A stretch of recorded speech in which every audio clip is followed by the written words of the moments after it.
आबादी नहीं तो यहाँ सांसद बनिएगा? आपकी ताकत क्या है?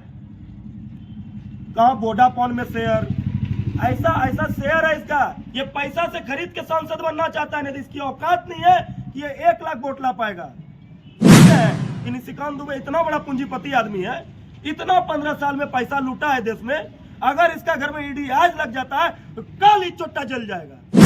और ये भी कह देते हैं ओबीसी समाज को कि अगर ये सांसद फिर से सांसद बनता है गोड्डा का, तो पूरे गोड्डा लोकसभा में एक भी ओबीसी एमएलए नहीं दिखेगा। मैं आज आपको लिख देता हूं, कोई सादा पन्ना में स्टाम्प पेपर में, एक भी ओबीसी यहाँ पर सांसद एमएलए नहीं बनने वाला है।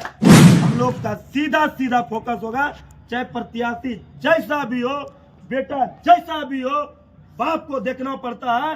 बाप जैसा भी हो, पुत्र का अधिकार होता है कि बाप को देखेंगे। उसी तरह ओबीसी प्रदीप यादव जी लड़ेंगे।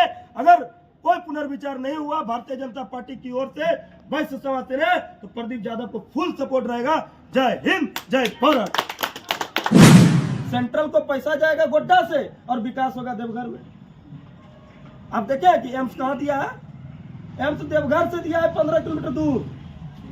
अरे भैया, हसदिया के बीच में भी जगह था, देवघर वाले को भी फायदा हो जाता, गोड्डा वाले को भी फायदा हो जाता। जिला अध्यक्ष भी भाजपा का बाबा जी, सांसद भी यहाँ का बाबा जी। लड़ेंगे, मरेंगे, कटेंगे और गोड्डा लोकसभा से इस बार ओबीसी को ही जिताएंगे। इस बार इतनी वोट से हारेगा कि प्रदीप यादव 10 लाख पार हो जाएगा। कोई माय का लाल ताकत नहीं है कि रोक सकता है कोई। ये ओबीसी का ताकत बताएगा। आप आज निशिकांत दुबे जी का एक पोस्ट आया था, ये बहुत हंसने वाली बात है। उन्होंने कैसा बचकाना जैसा काम किया। कहता हमारी आबादी 3 लाख है।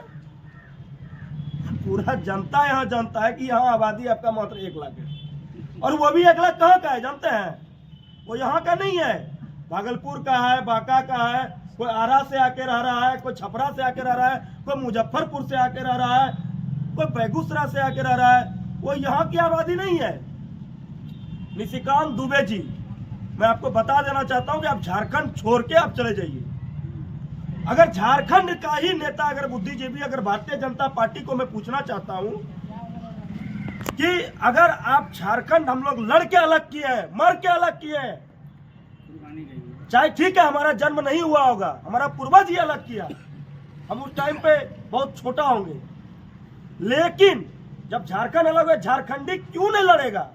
बिहार से क्यों चुनेंगे सांसद? अब ये गोड्डा लोकसभा वासियों को और झारखंड वासियों को समझना होगा कि एक बिहार से बुद्धिजीवी और गोड्डा में बुद्धिजीवी, देवघर में बुद्धिजीवी नहीं है इस लोकसभा में, जो उस बुद्धिजीवी को वहां से लाके यहाँ सांसद बनाएंगे।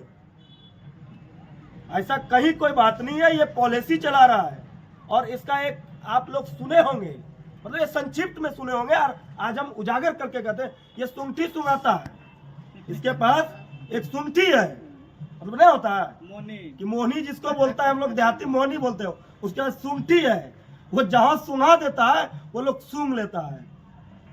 तो कुछ ओबीसी के घर में जाके कुछ लोगों को बहका के बोलेगा कि हम ओबीसी के साथ है, प्रधानमंत्री ओबीसी है, आप ओबीसी को वोट दीजिए। हम प्रधानमंत्री पर सवाल नहीं करते हैं, क्या विकास किया है नहीं किया, पूरे देश का जनता जान रहा है। लेकिन हम लोग का लक्ष्य गोड्डा लोकसभा है। गोड्डा लोकसभा में मैंने कल पार्टी जब मुझे निलंबित किया, मैंने ये भी कहा कि अगर प्रधानमंत्री जी चाहते हैं कि गोड्डा लोकसभा आपका जीते, तो कोई वैश्य समाज को पुनर्विचार करके टिकट दीजिए।